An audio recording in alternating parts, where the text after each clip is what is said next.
I knew this feeling was growing in America because I was feeling it. Everybody was. But I didn't know how to fix it. And we needed to find a way to show people that they weren't alone. Because that was the first step in healing and fixing things. Knowing that healing did indeed have to occur, but being confused as to exactly what shape that healing would take, he needed some time to reflect and consider the options.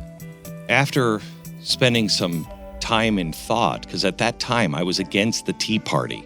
Santelli had just done his thing on CNBC. We're thinking of having a Chicago Tea Party in July. All you capitalists that want to show up to Lake Michigan, I'm going to start organizing.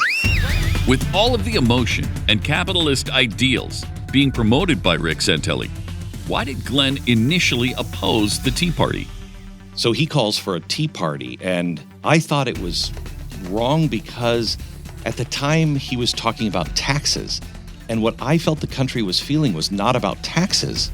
They were talking about a loss of control of their own lives and a loss of principles and values.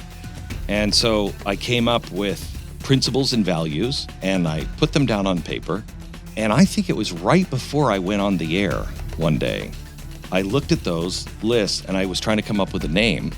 And I knew everything that I had written down on the paper had come from a place in my mind of what was it like on the day after 9/11.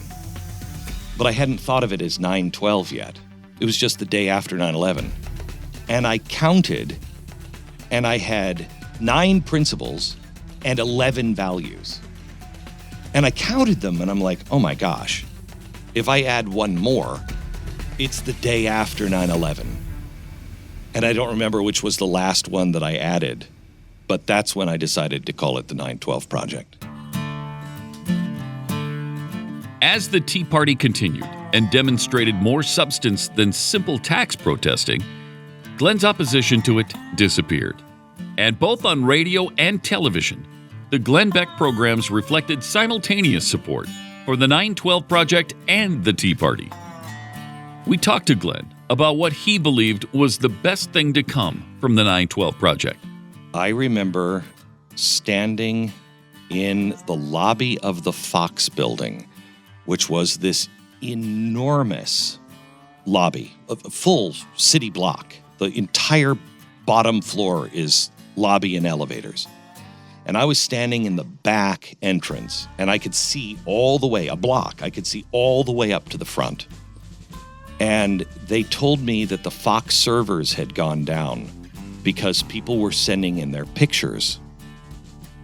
And I wanted to make some sort of mosaic, and we were concerned if we would get enough pictures for the mosaic.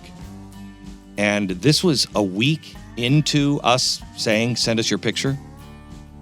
And I remember somebody saying to me, I said, so are we going to have enough pictures? They said, Glenn, if we stop right now, we could cover this entire wall all the way around the building in pictures. And I realized, holy cow, people are feeling exactly the same way.